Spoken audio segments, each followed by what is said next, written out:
बाद करतारपुर तो बाद फिर आपने बुला ही दिया हमें।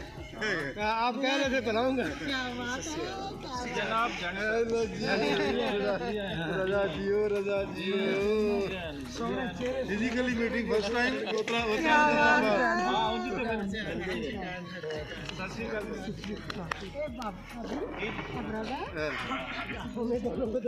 अपना शुभ नाम मेरा जी सुहेल सुहेल ये अपने गड्डी वाले नाल रहणगे। अच्छा ए कैमरे वाले ये फैसल फैसल क्या हाल है? पंजाबी प्रचार टीवी हाँ जी टीवी के कैमरामैन हैं जी। हमेशा सारी वीडियोस यही बनाते हैं।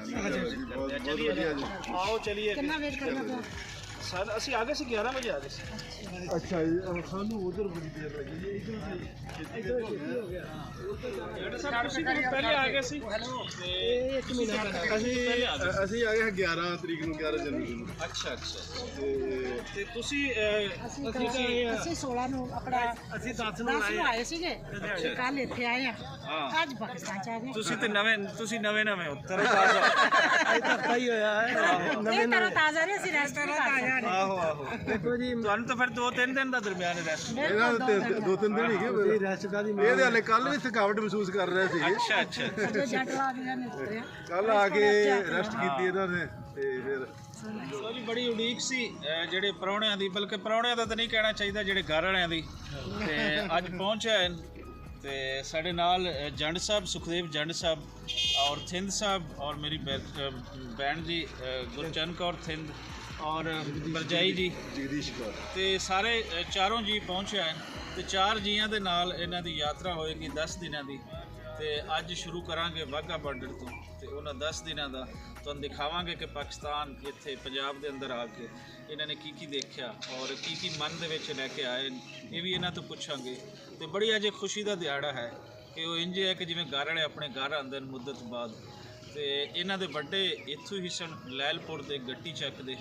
ਤੇ ਉਸ ਪਿੰਡ ਵੀ ਜਾਵਾਂਗੇ, ਪਿੰਡ ਵਾਲੇ ਲੋਕਾਂ ਨਾਲ ਆਲਰੇਡੀ ਕੰਟੈਕਟ ਹੈ ਤੇ ਉਹ ਵੀ ਉਡੀਕ ਰਹੇ ਤੇ ਉੱਥੇ ਵੀ ਚੱਲਾਂਗੇ, ਉਹ ਵੀ ਦਿਖਾਵਾਂਗੇ।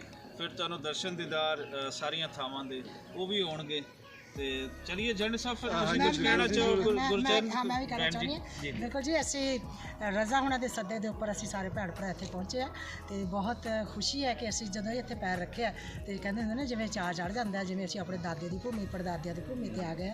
ਸੋ ਇਹ ਜਿਹੜਾ ਹੈ ਲੱਗਦਾ ਕਿ ਮਿਲਾਪ ਜਿਹੜਾ ਇਹ ਬਹੁਤ ਸਾਰਥਕ ਰਹੂਗਾ ਤੇ ਅਸੀਂ ਬਹੁਤ ਸਾਰੀਆਂ ਹੋਰ ਵੀ ਗੱਲਾਂ ਜਿਹੜੀਆਂ ਨੇ ਰਜ਼ਾ ਹੁਣਾਂ ਦੇ ਨਾਲ ਤੇ ਰਜ਼ਾ ਹੁਣਾਂ ਦੇ ਥਰੂ ਕਰਾਂਗੇ। ਤੇ ਮੈਂ ਉੱਥੇ ਪੰਜਾਬੀ ਨੈਸ਼ਨਲ ਟੀਵੀ ਤੇ ਗੱਲ ਕਰਦੀ ਹਾਂ ਤੇ ਪੰਜਾਬੀ ਨੈਸ਼ਨਲ ਟੀਵੀ ਨੂੰ ਰਿਪਰੈਜ਼ੈਂਟ ਵੀ ਇੱਥੇ ਜ਼ਰੂਰ ਕਰ ਰੇਡੀਓ ਪ੍ਰੈਜ਼ੈਂਟਰ ਵੀ ਹੈ। ਬੜੀ ਖੁਸ਼ੀ ਮਹਿਸੂਸ ਕਰ ਰਹੇ ਹਾਂ ਇੱਥੇ ਆਣ ਕੇ ਇਸ ਧਰਤੀ ਦੇ ਉੱਤੇ ਪੈਰ ਰੱਖਿਆ। ਇੰਜ ਲੱਗਿਆ ਜਿਸ ਤਰ੍ਹਾਂ ਆਪਣੇ ਵਿਹੜੇ ਆਏ ਹੁੰਦੇ ਆ। ਤੇ ਇੱਥੇ ਆਣ ਕੇ ਮੈਨੂੰ ਆਪਣੀ ਇੱਕ ਕਵਿਤਾ ਦਾ ਇੱਕ ਬੰਦ ਜਿਹੜਾ ਪਹਿਲਾਂ ਯਾਦ ਆ ਰਿਹਾ।